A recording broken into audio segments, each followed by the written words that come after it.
Welcome to the We Are Wake Tech podcast with your host, Wake Tech President, Dr. Scott Ralls. Hi, I'm Scott Ralls, host of the We Are Wake Tech podcast. Today we're talking sports, Wake Tech athletics. So let's dive in with the Director of Athletics of Wake Tech, Brian Anweiler. Today we're excited. We're talking about Wake Tech sports, Wake Tech athletics. There's a lot of excitement around Wake Tech athletics today, and we have the ringleader for all of our sports, our Director of Athletics, Brian Anweiler. Brian, welcome to the We Are Wake Tech podcast. Well, thank you for having me. I mentioned the excitement. Yesterday I had lunch with the goalie for our women's soccer team, Catherine, and she was talking about how excited she is for the soccer team and all of Wake Tech athletics. Congratulations on all that your team and our coaches and our players are having and bringing that excitement and the opportunities of athletics to Wake Tech. Tell us a little bit before we dive into Wake Tech athletics about your journey to Wake Tech. Well, I have a very unique background. One of my talking points is I'm athletic by title only. I did not come to this through traditional ways. I wasn't a former standout student athlete. I wasn't a coach. I got into it through television, and I got involved. The basketball coach at the community college where I grew up knew that I was going to go to community college, knew that I had an interest in television, and he needed somebody to film his basketball games. And that is exactly how I got hooked in and got engaged with athletics and student life at a community college, and kind of changed career goals. I went from media and communications and totally got into sports, and from there it's just been a great journey.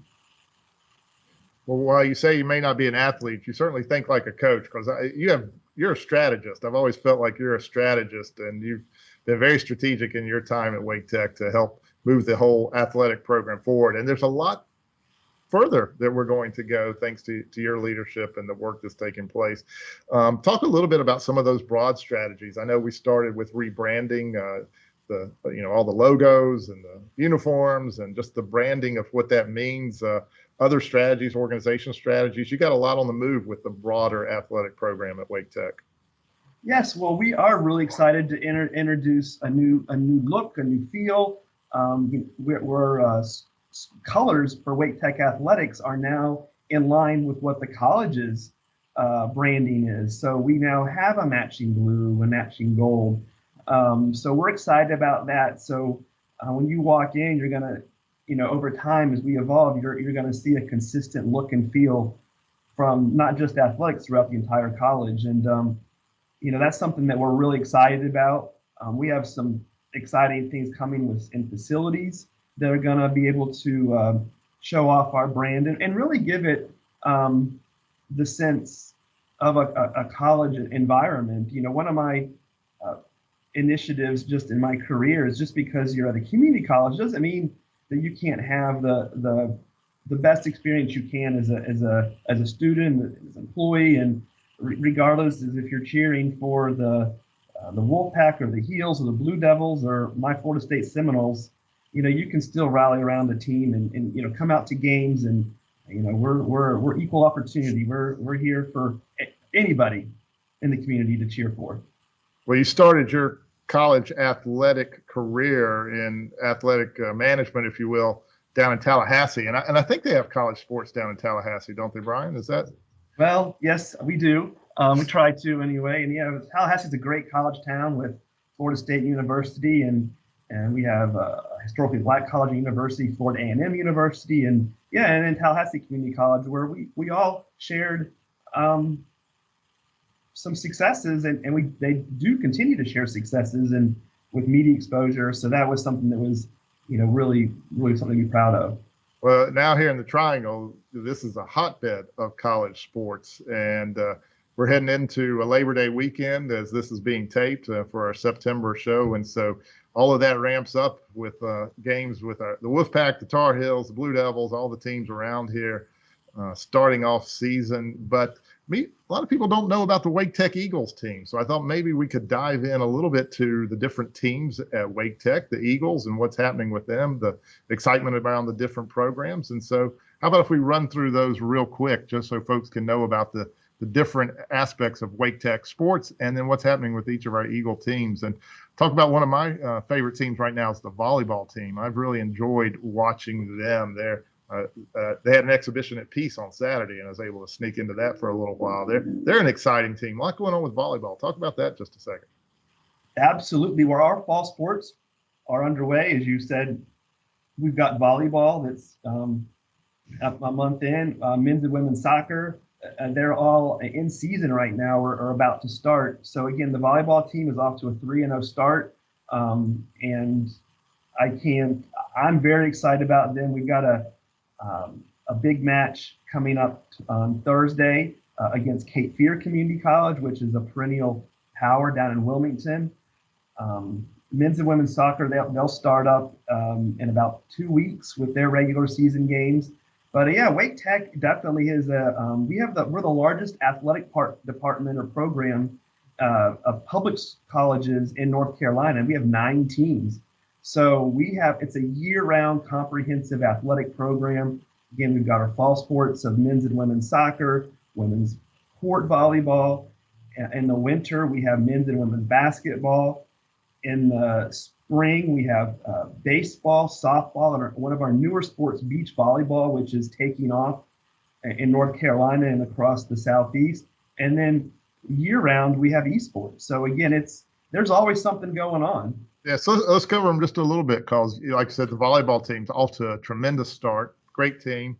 But they also, in the spring, you've added beach volleyball. And I think some of those players overlap, don't they, between fall to spring. We have a nice little beach volleyball court here on the northern campus where I am right now. And so that's kind of popular and a unique aspect of the volleyball opportunity.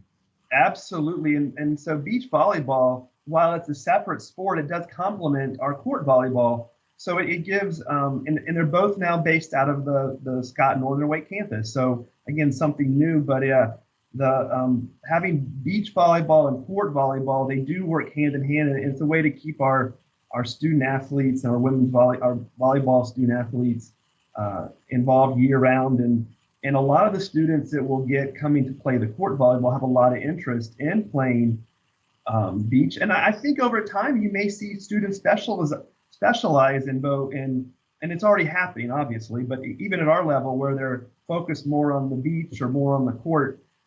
So it really is fun. It's a fun beach volleyball is a fun sport to watch. It is, you have to be in tip-top shape to play beach volleyball because you're digging your feet out of the sand nonstop. The young ladies that we introduced it in the spring of 2021, and they were feeling it. I'm just going to leave it at that. It was tough. It was really tough, but they had a blast. And we played in 2 tournaments down at Sand Hills Community College, just to our south, and it was a lot of fun. And yes, we do have 2 beach courts at our North Campus, and that's where we've been basing it out of. Well, I've noticed our volleyball players, too, are pretty tall because when I go out to congratulate them, I have to look up just a little bit to a lot of those spikers on our team. But, hey, one other thing before we move on and talk a little bit about soccer.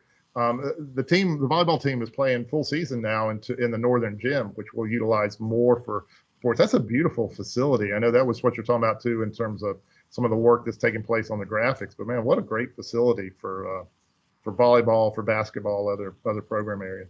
Yeah, you're going to just see some continued enhancements to that venue and having other parts of our community also engaged in using that facility. But yeah, it's very few places where you walk into the gym and you feel like you're going into a performing arts center. It is just gorgeous. And it's definitely something our not just here at Wake Tech, but our entire Wake County can be proud of to have as a resource. And yeah, it's just stunning. It seats about 1,500 folks. And I have a feeling we'll be, when possible, we'll be pushing some capacity limits there with some fun things coming up. That's great.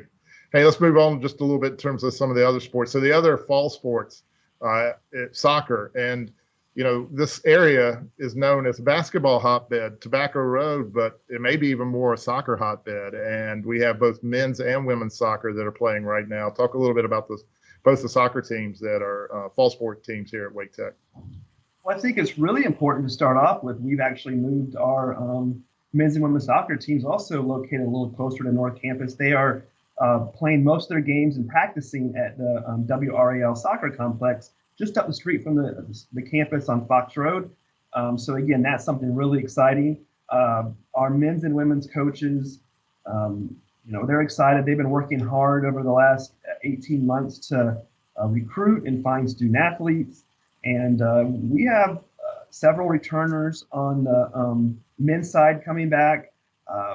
Women, we're starting from scratch just because of things that have happened with the pandemic. But again, as you mentioned, the student athletes are excited.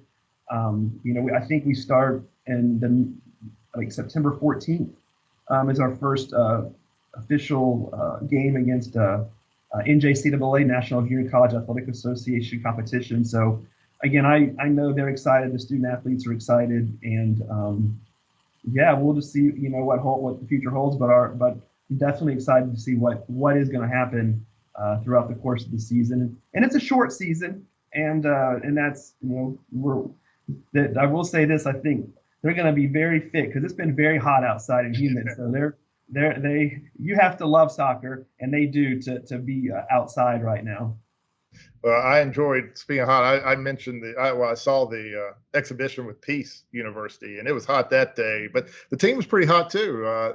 They did, I think they lost the game 2-1, but boy, they were hanging in there and doing well for their first exhibition, the men's team. And I look forward to catching the women's team soon. So let's shift over and talk about basketball. So, in North Carolina, basketball barbecue, I mean, those are almost like religions here in North Carolina. And the Wake Tech Eagles have been successful in basketball, a Region 10 champion just a few years ago. I know there's a lot of excitement about players coming in this year. The coaches have been with us for a few years, so we got a lot of stability in our coaching staff. So tell us about what's going to happen with basketball, which will start up later in the fall and early winter here at Wake Tech. Absolutely. They again, just like we talked about volleyball and soccer, our coach has been on the recruiting trail, and we have a dynamic roster on both teams. Like you said, the last 3 seasons, not counting the COVID year, but in 2019, our men's basketball team won the region championship and went to Danville, Illinois for the NJCAA National Tournament. 2020, our women's basketball team won the region for the first time, and they were on their way to Michigan for the NJCAA tournament. So, we do have a lot of momentum coming into the season, despite having we'll call it a gap year, but that hasn't changed things. And again, the expectations are always going to be high for our teams because our coaches and our student athletes, they really are good. We've placed a lot of student athletes at 4-year schools. Even locally here, we've had some men's players and women's players go to such as Shaw University, where they've continued their academic and their athletic careers. So definitely looking forward to see what's going to happen for 21-22. Yeah, and I was sorry last year, the women's team, they won the regions, but nobody went to the nationals because of COVID. And hopefully this year they'll win the regions again and hopefully be able to move on to nationals as well. They're a great team. Both teams have a lot of recent success history, and so we look forward to watching them hit the court at Wake Tech. And let's turn now to the baseball diamond. Perhaps one of our largest teams in terms of student participation, the number of players on the team, and a team that a lot of excitement, a lot of I really enjoyed catching some of the baseball games last year, seeing the enthusiasm of the team. Our coach is very enthusiastic and is a great student-focused coach that I think is doing a great job. So talk a little bit about Wake Tech baseball. Absolutely, and we returned a lot of players from last year, and that's really exciting. So they actually start practice today, and right for their on the field, with weather permitting, of course. Coach Dudley and our coaches are really excited. I mean, we really have a diverse international player this year. We've got student athletes from Korea, one from Canada. So it's going to be fun to watch. And I said I talked to Coach Dudley last night, and the student athletes are fired up. they just can't wait to get on the field. And like they have a fall season which starts in about 2 weeks and goes until the end of October, and they get to play against some several four-year schools and some community colleges, kind of an off season to get a little experience and get to be seen in front of four-year college coaches as well before their regular season starts in late January, early February. A little cold in North Carolina for baseball, but we're going to power through it. It's better than some other states, though. Yes, there is. And it doesn't feel cold right now. That's for sure this time of year. Yes, And the baseball team plays out at Ting Park, which is a nice venue out in Holly Springs. Big venue, feels like it is minor league kind of venue, and it's very great locale for our team and fans. And so we're going to turn, and we've talked a little bit before. We had Chase Summers briefly on one of our podcasts about esports, and esports is our newest team. But we also won the national championship last year in Overwatch, and it's really just taken off. And you've over time now become a little bit of an esports leader within the national junior college scene. So talk about our newest team, and a team that's really on fire, which is Wake Tech Esports, part of intercollegiate athletics at Wake Tech, not just a club team, an athletics part of our athletic department here at Wake Tech. Absolutely. They esports is one of those things that's been happening for a bit on college campuses, but now you're starting to see the student athletes actually competing on behalf of the institution, and that makes it even more exciting. And like you said, our first year out, we placed two teams in the national tournament, Rocket League and Overwatch. Whereas Overwatch, we did win the national championship. And coming up this year, we're going to once again have teams for Overwatch, Rocket League. We're adding Valorant, which is another exciting competition. And then we may even dabble in League of Legends. So again, 4 very popular game titles that our students are really interested in. And I know Coach Summer, Coach Chase is he's pumped up about what he's seen so far through tryouts and practice. And they play in a unique, what's called an arena at Wake Tech. Maybe describe what an arena or an esports arena is.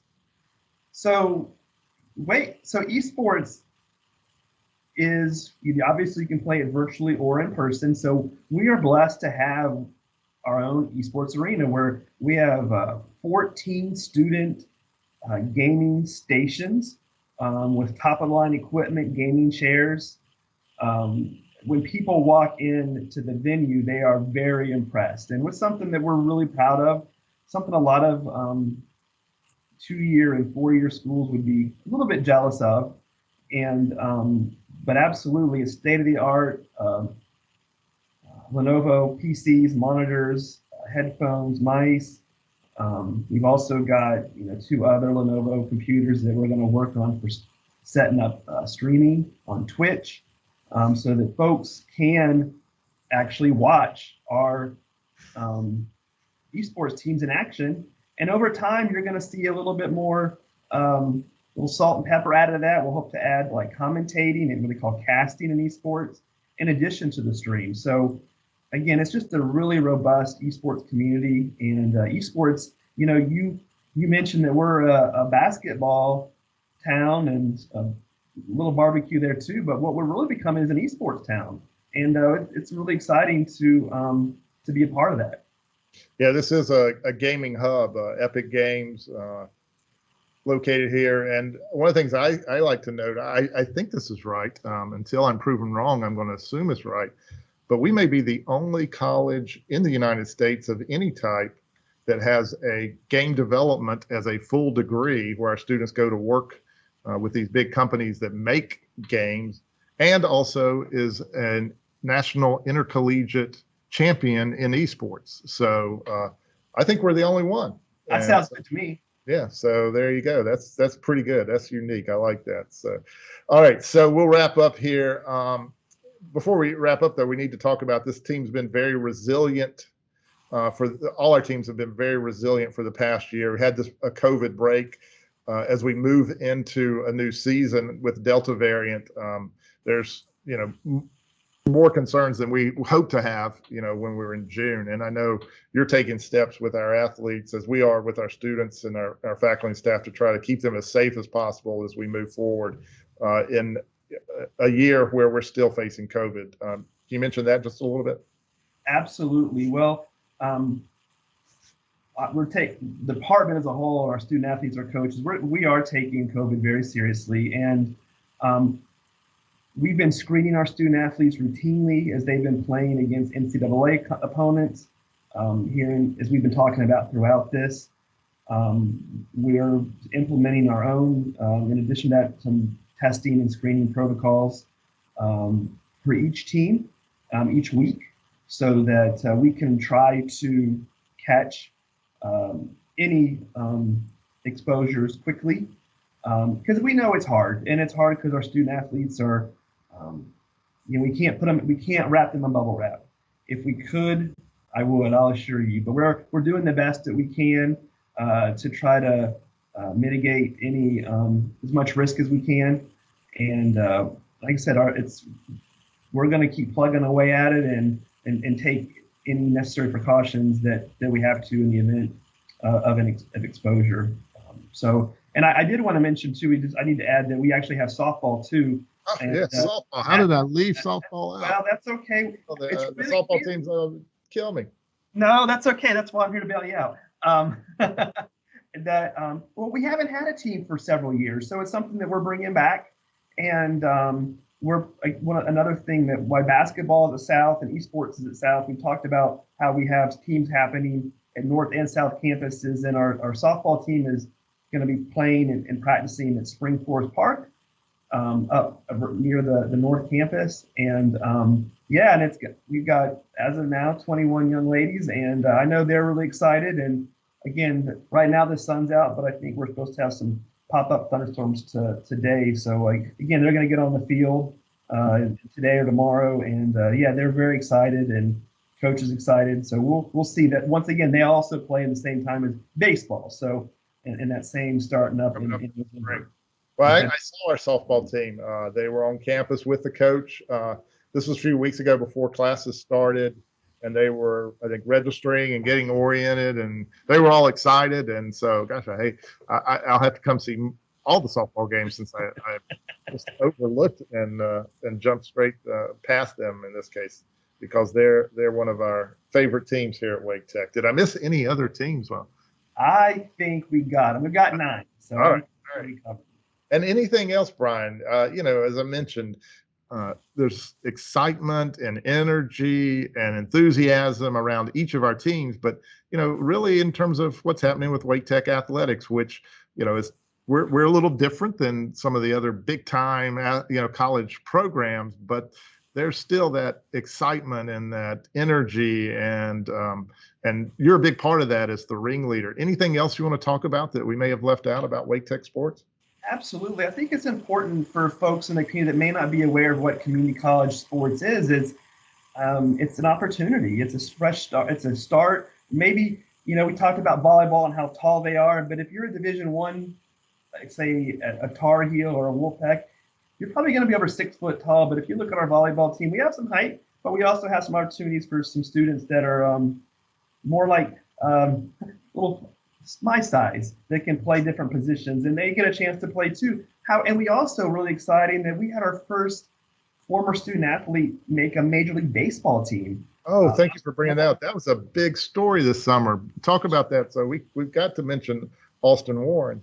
Absolutely. Well, we are very excited. He started his college career at Wake Tech. Kind of wasn't sure what he wanted to do. I've never met him, but reading some media accounts and listening to his parents on television, he kind of picked up pitching again. He found a new love for pitching while he was here at Wake Tech. Yeah, he had been a big pitcher, and then he came to Wake Tech, and then he went out for the team because he kind of left it behind for a little while, right? I believe so. And from Wake Tech, he went to UNC Wilmington. He was a Seahawk, and then he got picked up and kind of made his way through the minor league system. And just this summer, got the call to to reach his childhood dreams of making to the mound of the Los Angeles Angels. And I just think that's so special because, again, it puts things in perspective that it's not necessarily where you start, but where you finish. And that's something that we really try to demonstrate to our student athletes that, you starting at Wake Tech, and I mentioned I'm a community college product, and I worked harder for my associate's degree than any other of my 3 degrees combined. So again, you start and then you aim high and you finish, and who knows where your future is going to take you. Thank you again, Brian, for joining us. Our guest today has been Brian Anweiler, the Director of Athletics for Wake Tech. And to find out more about Wake Tech sports, Brian, tell them where they go on the website to find Wake Tech sports or anything else they need to know about the athletic program. Your best shot is going to waketechsports.com. We have a new exciting website. You can also find us on social media at Wake Tech Sports. That's Twitter, Facebook, Instagram. And then most of our teams have Twitter accounts too. So we are definitely on the social media. So a good place to start with Wake Tech Sports. Thanks again, Brian Anweiler, our guest on the We Are Wake Tech podcast.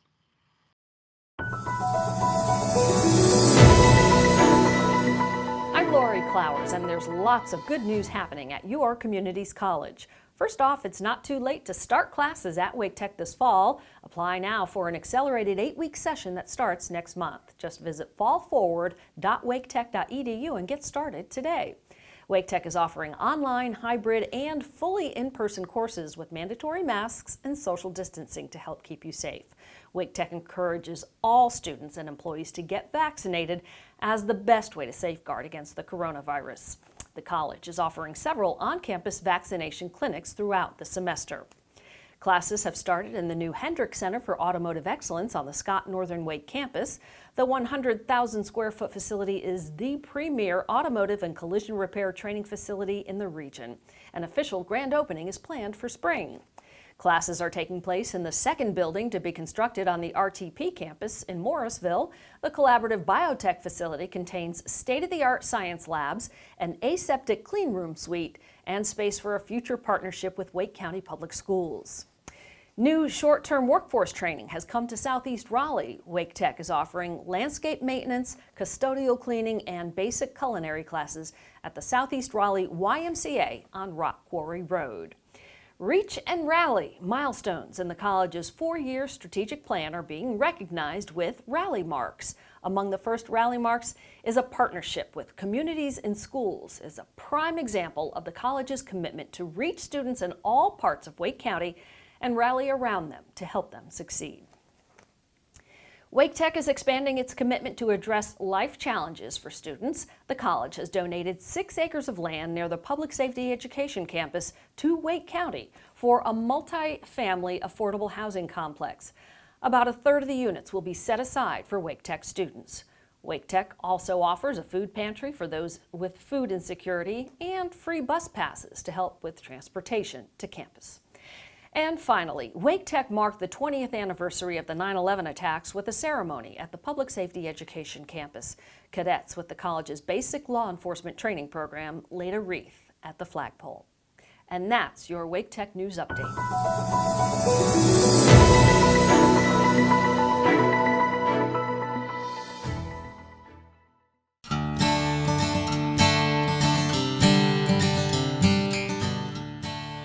My name is Enrique Rodriguez, and I'm the head women's soccer coach here at Wake Tech. As we know, the workforce has different skills they need for employees coming up, and I believe as a teamwork, kids always relate to each other to get whatever objective we want to try, either in training or in games, and everybody is like open up to receive and to give. Now that is reflected in the workforce in any kind of job that you want to develop. If you're in a lab, if you're in a factory, you're always around people. Even if you're a salesman or even if you're a doctor, you have your patient, always around people. So got that skills about being able to receive information, translate that information and put it in practice. It's always a good thing. Definitely helping each other, face adversity, right? Sometimes as yourself, you get yourself in a position that is hard to get through it. But when you have somebody next to you that is even facing the same situation or I have been there before, like what happened here for different classes, right? You got freshmen and sophomores. Oh yeah, a sophomore telling us freshman, I've been through that. The same thing will happen in the workforce. I mean, one senior level position person is going to tell an entry position, hey, you can do it this way, that. So those skills about communication, those skills about be able to transfer the information that you already have to somebody who needed it at that time.